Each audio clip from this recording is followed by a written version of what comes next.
Graças a Deus, nos reencontramos nessa manhã de quinta-feira, hoje 14 de julho. Hoje celebra-se o dia do propagandista de laboratório. Aqueles profissionais que muitas vezes adentram nos consultórios médicos e passam alguns momentos lá fazendo a apresentação de produtos farmacêuticos que vão nos ajudar a ficarmos bons de nossas doenças. Hoje também celebra-se o Dia da Liberdade e de Pensamento. E por falar em liberdade de pensamento, nós pedimos, como temos feito aqui todos os dias, que não esqueçam de orar, de interceder por nossa nação, para que nós continuemos desfrutando dessa liberdade, desse direito de ir e vir, liberdade de pensamento. E nós vemos que muitos defendem esse direito, porém, na prática, eles estão lutando para que essa liberdade seja tolhida. Por isso, precisamos de, nesse ano, quando vamos escolher os nossos legítimos representantes, sabermos realmente votar, dar o nosso voto de confiança àqueles que vão garantir o nosso direito de ir e vir, direito à liberdade de pensamento. Estaremos dentro de instantes trazendo mais uma mensagem que nós transmitimos em nosso templo. Mas você, antes, vai ficar com o conjunto coral Saracale, da Igreja do Calvário.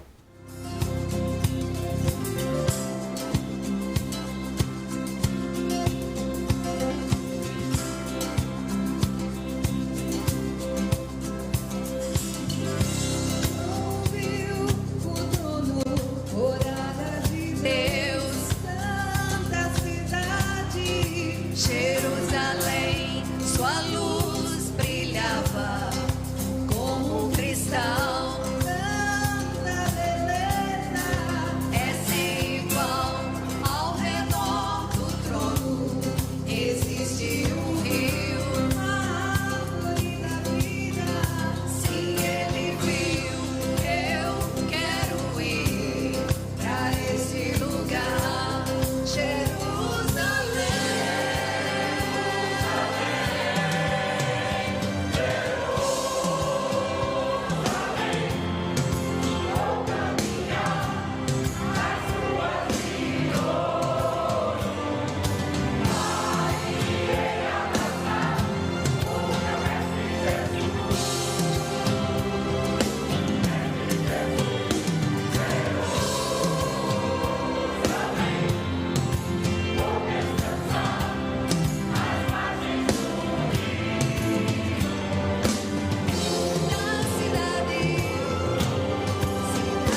Romanos 5, versos 15 a 21. Leamos. Todavia, não é assim o dom gratuito como a ofensa, porque se pela ofensa de um só, morreram muitos, muito mais a graça de Deus e o dom pela graça de um só homem, Jesus Cristo, foram abundantes sobre muitos.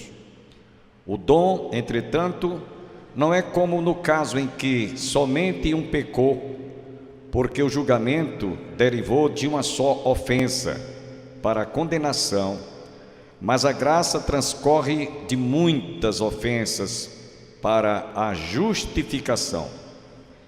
Se pela ofensa de um e por meio de um só reinou a morte, muito mais os que recebem a abundância da graça e o dom da justiça reinarão em vida por meio de um só, a saber, Jesus Cristo.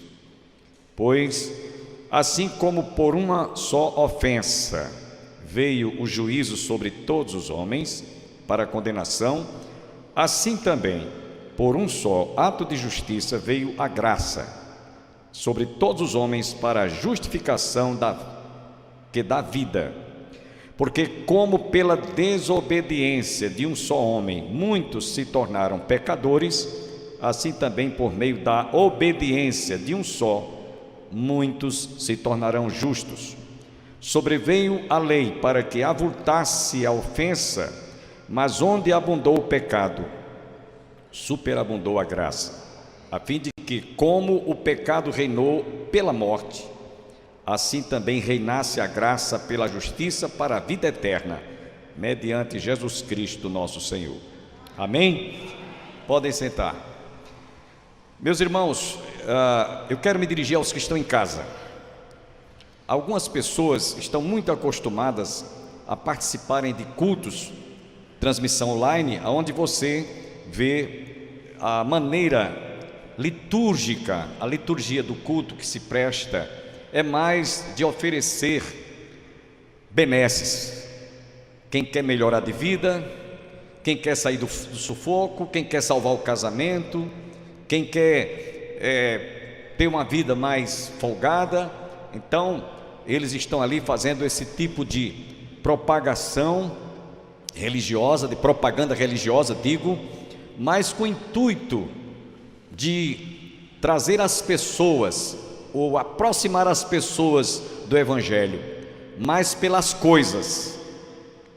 Ora, Jesus disse: buscar em primeiro lugar o reino de Deus e a sua justiça, e as demais coisas, as outras coisas serão acrescentadas. Estas coisas serão acrescentadas. Então você vê agora a diferença de um culto que nós prestamos a Deus, comparando com aquela maneira litúrgica como muitos propagam o Evangelho. Aqui você vai simplesmente ouvir a palavra de Deus. Aqui nós vamos juntos estudar a palavra de Deus. Aqui você vai tirar as dúvidas e até mesmo alguma parte das Escrituras que você lê e não entende. Aqui nós tentamos mostrar com muita clareza o significado, o sentido, a interpretação, né, segundo as Escrituras. E nós vamos hoje estudar esses versículos que precedem o que o pastor Júnior na última semana ministrou aqui, capítulo 5. E na semana passada ele falou sobre o pecado e a graça. Hoje vamos estar falando sobre a ofensa e a graça. E antes de nós tecermos a introdução do comentário desse estudo, eu quero citar aqui uma fala do doutor em teologia W.H. Griffith. Falando sobre a carta de Paulo aos Romanos, ele assevera que o estudo da carta do apóstolo Paulo aos Romanos é em si mesmo um curso de teologia. Um curso de teologia. E ele diz, resumindo todo o estudo em 3 premissas para a vida cristã, para edificação, para crescimento espiritual. Isso é o que ele conclui. Primeiro, você vai ter uma nítida percepção do Evangelho como o poder de Deus, que é inclusive o principal versículo desta carta, capítulo 1, verso 16. Não me envergonhe do Evangelho, porque é o poder de Deus. Então a primeira premissa é essa, nítida percepção do Evangelho como o poder de Deus. Segunda premissa, forte convicção do Evangelho. É isso que você vai adquirir: segurança, estabilidade. Você vai descer, você vai mergulhar, você vai se aprofundar no conhecimento do Evangelho. E terceiro e último, ele diz, a terceira e última premissa é a utilidade para o cristão aprender a servir a Jesus. Essas três premissas foi a conclusão do doutor em teologia W.H. Griffith. Os versículos que o pastor Júnior me antecedeu, os versos 11 a 14, nós aprendemos que Paulo trata de Adão e Cristo, e ele continua ainda nesses versículos subsequentes que nós lemos hoje, de 15 a 21, só que mostrando o aspecto da pecaminosidade, o que o pecado causou à humanidade, por um homem, único homem, o primeiro Adão, que era a cabeça representativa, federativa de toda a humanidade. Jesus é o segundo Adão, representando aqueles que, através do conhecimento das Escrituras, iriam obedecê-lo, iriam segui-lo e iriam, portanto, amá-lo e servi-lo. Então, nesse texto que nós lemos, versos 15 a 21, nós vemos que o primeiro Adão trouxe morte para todos os homens. O segundo Adão, que é Jesus, trouxe vida. E ele mesmo foi quem disse: eu vim para que tenhas vida e vida com abundância. E eu quero dizer aqui para vocês que antes que nós conhecêssemos o Evangelho, ou que chegássemos ao pleno conhecimento do Evangelho, nós não sabíamos qual o verdadeiro sentido da vida. Aliás, nós nem sabíamos, nem tínhamos conhecimento do motivo pelo qual nós existimos, porque nascemos, vivemos, crescemos e um dia morremos. Não tínhamos esse conhecimento, mas quando nós conhecemos o Evangelho, os nossos olhos são desvendados e nós passamos então a ter uma compreensão muito clara da vida que nós recebemos em Cristo Jesus. O nosso estudo de hoje vai tratar sobre a ofensa, ou pecado, podemos assim dizer, causado por um único homem. E aí você pode até dizer assim: mas eu não estava lá, que culpa tenho eu de Adão ter desobedecido a Deus? Eu nem existia. Mas você vai ter uma clara evidência do que nós temos para dizer para você. Primeiro, quando os nossos pais lá no Éden caíram e pecaram, toda a raça humana, toda a prole, toda a geração, de pai para filho, neto, bisneto, tataraneto, todos eles passaram a trazer no DNA, podemos assim dizer, o vírus do pecado. Então não adianta você dizer: mas eu não estava lá. Mas no seu sangue corre, no seu coração, na sua formação, na sua constituição, corpo, alma e espírito, está o germe ou vírus do pecado. Tanto é que nós temos consciência que somos pecadores. Não existe nenhum ser humano que diga: eu não sou pecador. A própria voz da consciência nos mostra que nós somos pecadores, porque herdamos isso. Esse foi o legado que os nossos pais deixaram, infelizmente, após a queda. Então, assim como Adão era o cabeça federativo de todos os homens, em seu estado pecaminoso, depois da queda, então toda a raça humana passou a ter e a sofrer deste mal que é o pecado. A Bíblia diz: todos pecaram, todos, sem exceção de ninguém. E então Jesus, ele é considerado o segundo Adão, segundo este texto que nós lemos, porque ele passou a ser aquele que, por obedecer, por obediência e a Bíblia diz que ele foi obediente até a morte, e morte de cruz. Ele passou a ser o nosso representante, ou seja, representante daqueles que confessam o seu nome, daqueles que creem no seu sacrifício. Portanto, o argumento que Paulo usa aqui é que todos os homens herdaram e trazem esse vírus em nosso corpo, em nossa carne. E isso está muito claro, né? Nós reconhecemos quando mentimos, quando faltamos com a verdade, quando cobiçamos, quando nós temos algum espírito de facção, de inveja, de ciúme, de contenda. A nossa consciência é a primeira a nos mostrar com muita clareza que nós estamos errados, ou que nós pecamos. E é por isso que muitas vezes nós temos uma sensação de que nós não temos como que chegar a Deus, não temos como Deus sequer ser considerado como aquele pai que quer realmente se relacionar com o filho, porque nós achamos que estamos sujos e somos imundos por causa do pecado, e ficamos então julgando que Deus não quer nem saber da gente. Isso é um sentimento que se passa no coração de todo pecador. Porém, irmãos, nós vamos ver que esse problema, Jesus, quando o Filho de Deus veio ao mundo, e esteve lá naquela cruz e ocupou o meu e o seu lugar para que nós fôssemos redimidos, esse problema foi realmente solucionado. Então, todos nós, quando passamos a crer no Evangelho, que é o poder de Deus, e confessamos a Jesus e o constituímos como nosso único e todo suficiente Salvador, então nós passamos a ter uma vida diferenciada daquela que nós levávamos anteriormente. Então, o homem mais religioso que vocês possam imaginar, o mais religioso existente sobre a face da terra, ao indivíduo que se considere o pior de todos os pecadores, diante de Deus, ele está no mesmo nível, no mesmo pé de igualdade. O ateu, o materialista, o cristão que ainda não tenha nascido de novo, porque não se admire de haver algumas pessoas que estejam na igreja, que confessam o nome de Jesus, mas pelo fato de nunca terem nascido de novo, elas estão na mesma condição de maldição, estão separadas de Deus.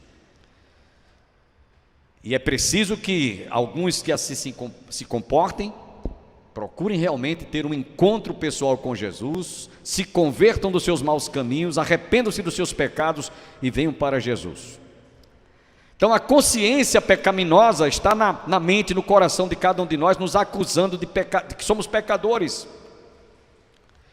E o homem jamais poderia obter, por seus esforços, por sacrifício pessoal, mesmo ele estando bem intencionado em cumprir a lei de Deus, os decálogos, os 10 mandamentos, ele jamais conseguiria fazer ou alcançar tal desejo, porque a sua própria alma pecaminosa, eu quero comparar uma nódoa. Há certas nódoas que elas não saem. A nódoa do caju, você pode ficar ciente, quando a nódoa do caju, ele impregna na roupa, no tecido, ele não sai mais, fica ali. Então assim é a consciência do homem no seu estado de pecaminosidade, está lá a nódoa. Porém, Jesus, quando derramou o seu sangue lá na cruz, limpa, ele tira toda essa nódoa, que o homem jamais iria tentar, por seus esforços próprios, extraí-la ou retirá-la do seu coração. Então, assim como a nódoa, assim como certas substâncias corrosivas, elas dificilmente saem, eu quero dizer para vocês que assim é o pecado no homem que ainda está no seu estado diante de Deus, como Adão caído.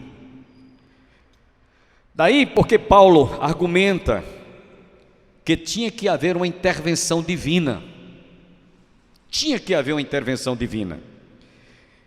E além de uma intervenção divina sobrenatural, que não apenas concedesse a esse homem o perdão, mas concedesse também, sobretudo, ou desse a garantia de que ele estaria reconciliado com Deus, ou ele experimentaria essa reconciliação. E é isso que Jesus nos garante. É aqui que entra a evidência da graça de Deus. O que é graça? É favor imerecido. Nós não merecíamos o perdão, não merecíamos a graça de Deus, não tínhamos condições de obter o perdão. Aliás, eu quero dizer para vocês uma coisa que eu estava preparando esse estudo e com meditando muito meticulosamente, eu percebi que dos versículos 15 ao verso 21, nós vamos encontrar por cerca de 11 vezes, você vai ver a palavra de Paulo falando sobre ofensa ou pecado. E por cerca de 7 vezes ele fala sobre a graça de Deus. Porém, meus irmãos, se você analisar direitinho, a ofensa ou pecado que nós herdamos e que trazemos em nossas entranhas é tão grande mesmo, que foi preciso Deus enviar um sacrifício que fosse maior, muito maior, que tinha de melhor, que não podia ser senão o seu próprio filho. Então o pecado precisava de ter algo para que fosse sanado superior, muito maior. Por isso que Paulo lá adiante diz: onde abundou o pecado, superabundou a graça de Deus. Aí que você vai entender, porque tinha que ser algo superior. Não podia continuar sendo como sangue de animais, cordeiro, alguma avezinha que era oferecida, de acordo com o pecado que o penitente ia oferecer. Então tinha que ser algo que fosse superior, e Deus deu o que tinha de melhor, único filho que ele tinha. Então vamos lá ao nosso estudo, que é o que nós queremos trazer, a exegese dos versículos. Então no versículo 15, você vai encontrar Paulo dizendo: todavia. Essa expressão todavia, ele vem, é como se fosse uma conexão com o que ele havia comentado anteriormente, versos 11 ao verso 14. Todavia, não é assim o dom gratuito como a ofensa, porque se pela ofensa de um só morreram muitos, muito mais a graça de Deus e o dom pela graça de um só homem, Jesus Cristo, foram abundantes sobre muitos. Meus irmãos, nós precisamos de entender que essa expressão que Paulo usa aqui, todavia, ele está mostrando que a ofensa ou o pecado de Adão trouxe uma condenação e morte para todos os homens. Porém, o dom gratuito de Deus, conforme vemos lá em Efésios 2:8, pela graça sois salvos, isto não vem de vós, é dom de Deus, não vem das obras, para que ninguém se glorie. Esse dom de Deus é a expressão da graça de Deus sobre todos os homens. E ele está falando aqui que é como se fosse uma graça que Deus oferece sem nós termos o devido merecimento, porque nós nos rebelamos contra Deus.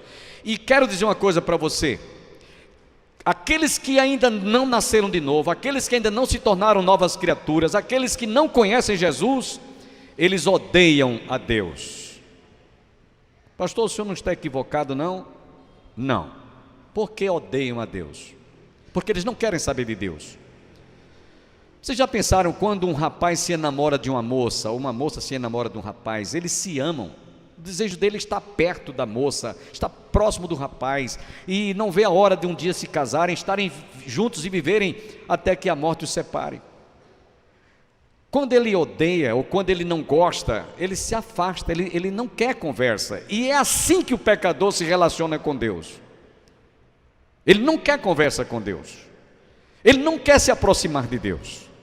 Então essa afirmação que nós fazemos, odeia, no sentido dele não dar a menor importância para Deus. E é assim que o homem vive. E quero dizer uma coisa, eu tinha esse sentimento, eu tinha essa sensação antes de conhecer Jesus. E você também que está em casa, que ainda não conhece Jesus, você também tem essa sensação.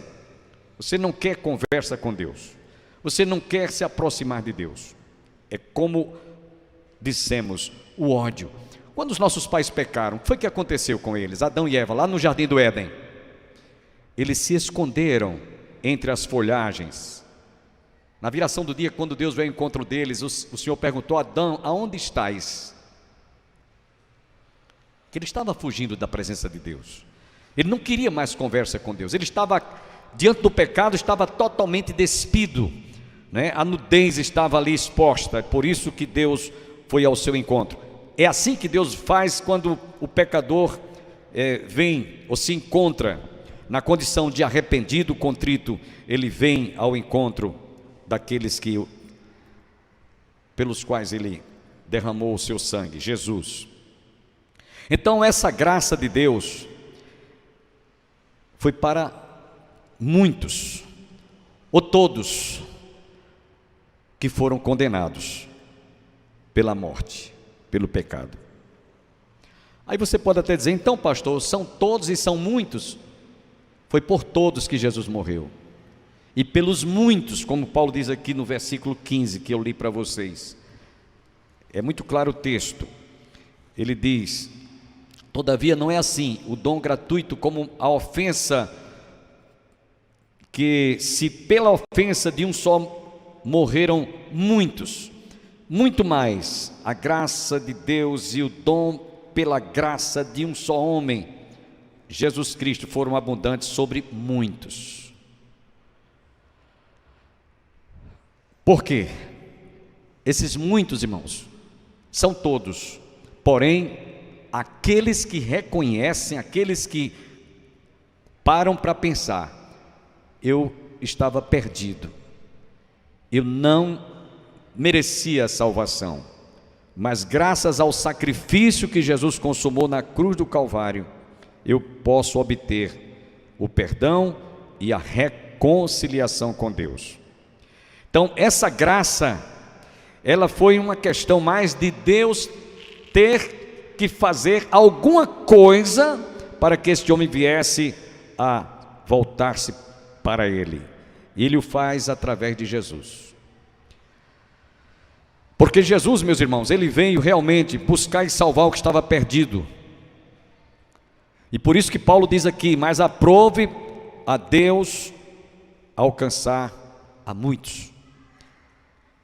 Aprove perdoá-los por amá-los. João 3,16 nos diz, porque Deus amou ao mundo de tal maneira que deu o seu Filho unigênito, para que todo aquele que nele crê não pereça, mas tenha vida eterna.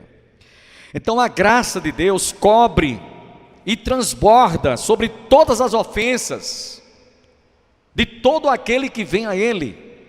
A graça em Cristo vai muito além daquilo que o homem jamais poderia imaginar, que Deus, através do seu Filho, oferece gratuitamente. Graça é dom, é presente, foi dada pela ofensa do pecado, pois nós não merecíamos, e jamais, repito, poderíamos obter a salvação se fôssemos pensar em cumprir a lei. Amanhã você está convidado a ouvir a continuidade desta mensagem. Tenham todos um bom dia, que todos fiquem com Deus. Deixo sobre vós as bênçãos do Pai, do Filho e do Espírito Santo. Amém.